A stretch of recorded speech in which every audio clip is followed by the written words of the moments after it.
Good morning students.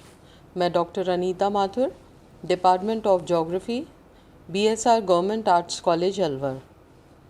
BA honours part 2 geography के students के लिए हमने अपने पिछले हफ्ते के लेक्चर्स में बायो ज्योग्राफी से संबंधित बात की थी, उसके विषय क्षेत्र में बात की थी या उसके अध्ययन के उद्देश्यों के विषय में बात की थी कि किस प्रकार से हमारी पृथ्वी पर जितना भी लिविंग ऑर्गेनिज्म है उसमें कौन सा सिस्टम है जो उसको चलाने के लिए रिस्पॉन्सिबल होता है, कैसे उसकी बैलेंसिंग बनी रहती है, और इस जैव भूगोल के विषय में हम किन किन चीज़ों का अध्ययन करते हैं। जैसे हम पृथ्वी के विकास का जो क्रम है उसका अध्ययन करते हैं, हम जीवाश्मों का अध्ययन करते हैं, विभिन्न प्रजातियों का अध्ययन करते हैं, जीवों के स्वभाव का अध्ययन करते हैं, और उन सभी चीज़ों का अध्ययन करते हैं जो डायरेक्टली या इनडायरेक्टली किसी भी रूप में हमारा जो जैविक विश्व है, अर्थात हम ये कह सकते हैं कि पृथ्वी पर जितनी भी चीज़ें हैं जिनमें जान है उनके विषय में हम इसमें अध्ययन करते हैं। इसलिए वर्तमान का अध्ययन करने के लिए हम उसके हिस्टोरिकल एस्पेक्ट्स को भी देखते हैं, क्योंकि उसी से हमारा वर्तमान जो है वो जस्टिफाई होता है। अगर वर्तमान में जैविक विश्व की जो स्थिति है तो ये पूरा जो पृथ्वी का इतिहास है वो उस स्थिति को जस्टिफाई करता है कि इस प्रकार की जो स्थिति है क्यों है, किस वजह से है, और उसी के आधार पर हम इसके भविष्य का अनुमान लगाते हैं। आप ये देखिए कि हम जितना भी हमारा डेवलपमेंट है, हम सस्टेनेबल डेवलपमेंट की बात करते हैं। ये सस्टेनेबल डेवलपमेंट या सतत विकास की प्रक्रिया की बात हम क्यों करते हैं? ताकि हमारा जो विकास है वो इस प्रकार का हो, उसमें इस प्रकार का बैलेंस हो कि ये जो हमारा लिविंग वर्ल्ड है, इस लिविंग वर्ल्ड पर हम बिल्कुल भी नेगेटिव असर नहीं डालें, इसकी क्वालिटी और क्वांटिटी जो है वो मेंटेन रहे, क्योंकि ये सारी चीज़ें जब मेंटेन रहेंगी तभी हमारा जो इकोसिस्टम है, हमारा जो पर्यावरण है वो संतुलित रहेगा। और पर्यावरण में जो असंतुलन आ जाता है वो बहुत ख़तरनाक चीज़ है, क्योंकि उसका असर जो है और जीवों के साथ साथ मानव पे भी पड़ता है, सभी वनस्पति प्रजातियों पे भी पड़ता है। और अगर हम प्रेजेंट सिचुएशंस देखें, वर्तमान स्थिति देखें, तो आपको इसके नेगेटिव इफ़ेक्ट्स जो हमारे जीवन पे पड़ रहे हैं वो आपको नज़र आ जाएंगे। तो ये नेगेटिव इफ़ेक्ट्स क्यों आए, उसका कारण क्या था कि हमारा ये जो सतत विकास की जो प्रक्रिया थी उसमें हमने कहीं ना कहीं ये जितना भी लिविंग वर्ल्ड है और हमारा एनवायरनमेंट है उसको बहुत नकारात्मक रूप से प्रभावित किया, और उसका रिज़ल्ट जो है वो हमें वर्तमान में देखने को मिल रहा है। तो ये सारी जो चीज़ें हैं ये जैव भूगोल के अध्ययन के यही उद्देश्य हैं कि हमें इसलिए और इस आवश्यकता को पूरा करने के लिए हमें इन सब तत्वों का अध्ययन करना पड़ता है। हमारे चारों तरफ जो चीज़ें हैं वो हम पर प्रत्यक्ष रूप से प्रभावित हमें करती हैं।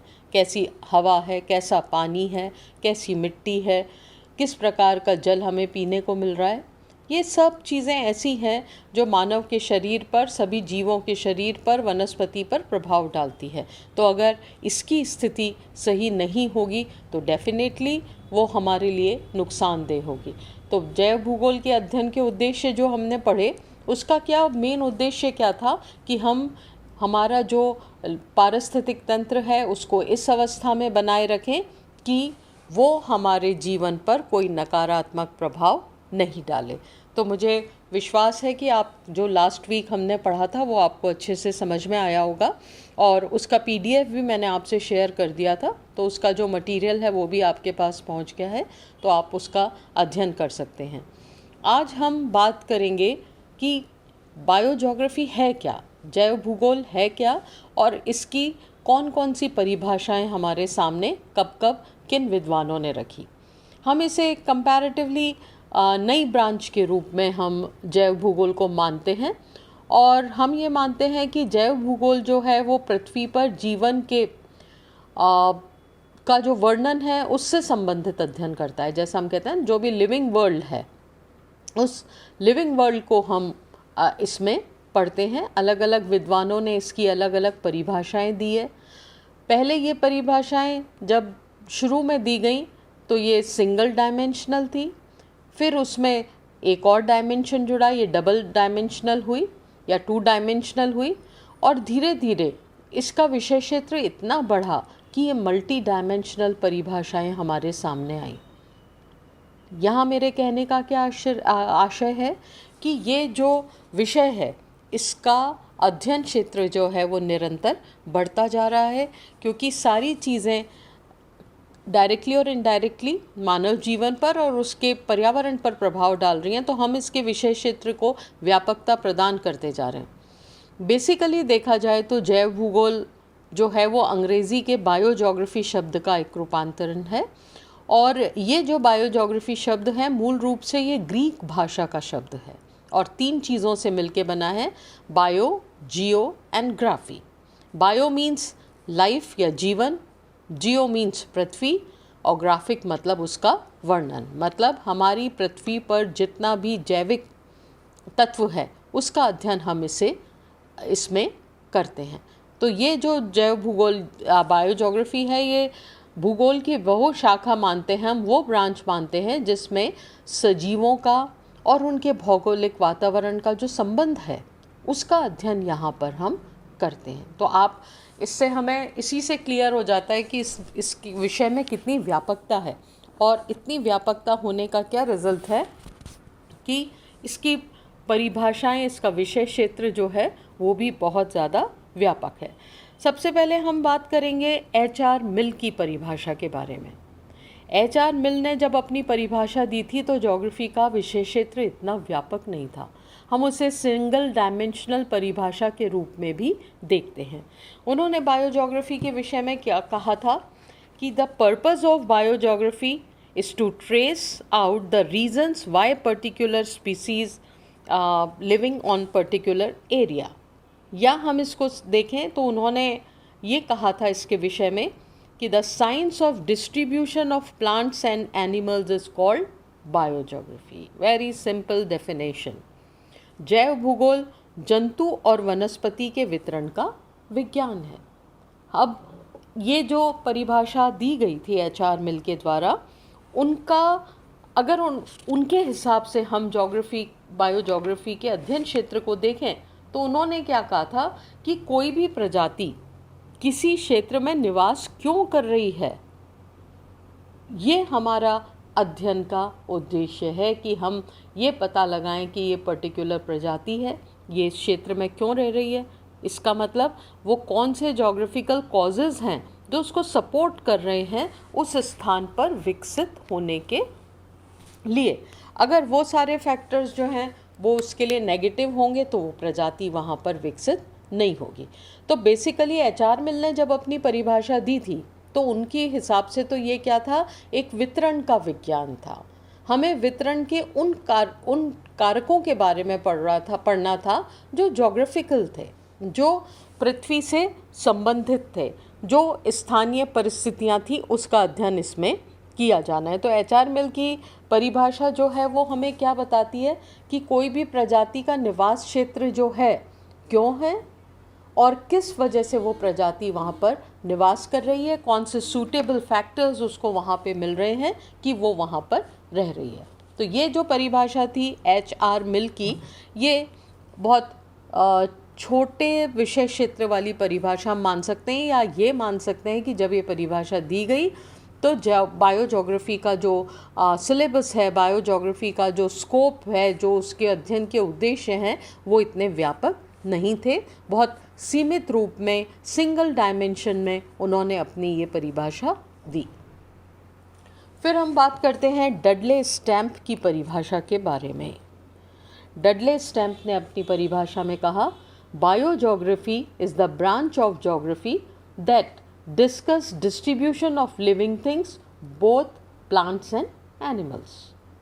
ये परिभाषा जो है बेसिकली इसमें क्या बताया गया कि जैव भूगोल सजीवों के भौगोलिक वितरण का विज्ञान है। सजीव कौन कौन सी चीज़ें हैं, प्राणी भी है, वनस्पति भी है, कि उनका जो वितरण है, साइंस ऑफ डिस्ट्रीब्यूशन है। और इस परिभाषा में जैविक विश्व के वितरण पर कौन से वही लोकल प्रभाव पड़ते हैं, वो ही इसमें आधार माना गया है। उनके अनुसार जैव भूगोल का सबसे महत्वपूर्ण उद्देश्य क्या है? जीवों और वनस्पति के वितरण का अध्ययन करना। तो डडले स्टैम्प की परिभाषा भी हम सिंगल डायमेंशन परिभाषा के रूप में ले सकते हैं, क्योंकि यहाँ पर भी इन्होंने वही बात की है, भौगोलिक वितरण की बात की है। और भौगोलिक वितरण जब भी हम किसी चीज़ का करते हैं तो स्थानीय फैक्टर्स के बारे में पढ़ते हैं कि वो स्थानीय फैक्टर्स किस प्रकार से वहाँ उस पर्टिकुलर प्रजाति को प्रभावित कर रहे हैं, किस प्रकार से उनकी संख्या को और उनके विस्तार क्षेत्र को वो लिमिट कर रहे हैं। अगर स्थानीय परिस्थितियाँ बहुत सूटेबल हैं तो क्या स्थिति हो जाती है हमारे सामने कि वो कोई पर्टिकुलर प्रजाति बहुत तेज़ी से बढ़ती है और वो अपनी संख्या, अपना क्षेत्र सभी को बढ़ाती है। परंतु किसी कारण से अगर ये सारी परिस्थितियाँ या इनमें से कुछ परिस्थितियाँ भी नेगेटिव हो जाती हैं तो उसका क्या असर होता है?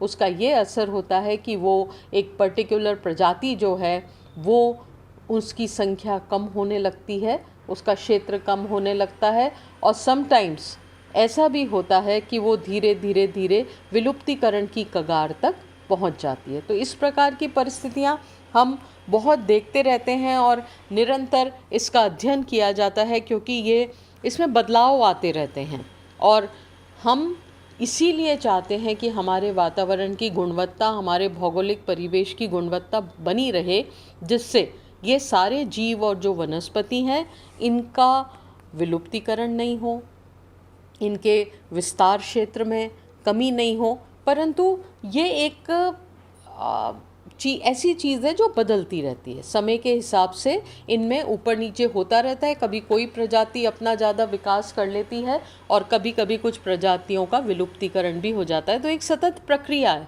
परंतु हम ये चाहते हैं कि इस प्रक्रिया में मानव का हस्तक्षेप नहीं हो। प्राकृतिक तौर पर जो चीज़ें चल रही हैं उनको चलते रहने दीजिए। प्राकृतिक रूप पर अगर इस प्रकार के बदलाव होते हैं तो वो उतने नेगेटिव नहीं होते, परंतु अगर मानव हस्तक्षेप की वजह से ये बदलाव होते हैं तो ये बदलाव बहुत हानिकारक रूप में हमारे सामने आते हैं। तो ये देखिए, ये जो परिभाषा दी गई थी डडले स्टैम्प की और एच.आर. मिल की, बेसिकली इन दोनों परिभाषाओं में वितरण के विज्ञान के रूप में जैव भूगोल को माना गया था। हम शारीरिक संरचना के बारे में नहीं पढ़ रहे हैं, हम उनकी हैबिट्स के बारे में नहीं पढ़ रहे, हम उनकी पॉपुलेशन के बारे में नहीं पढ़ रहे, बस हम ये पढ़ रहे हैं कि इनके वितरण का क्या विज्ञान है, कौन से फैक्टर्स हैं जो इनके वितरण को प्रभावित कर रहे हैं और कौन से फैक्टर्स हैं जो इनके लिए कुछ नकारात्मक स्थिति पैदा कर रहे हैं। तो ये जो दो परिभाषाएं आज हमने डिस्कस की, ये जैव भूगोल की बहुत इम्पॉर्टेंट परिभाषाएं, क्योंकि इस विषय का विकास यहीं से प्रारंभ हुआ था। बिल्कुल बेसिक स्टडी जब इसकी की गई थी तो उसमें हमने इन्हीं तत्वों पर ज़्यादा जोर दिया था और हमने इन्हीं तत्वों का अध्ययन प्रारंभ किया था। अगले लेक्चर में हम आगे की परिभाषाएं पढ़ेंगे। Thank you.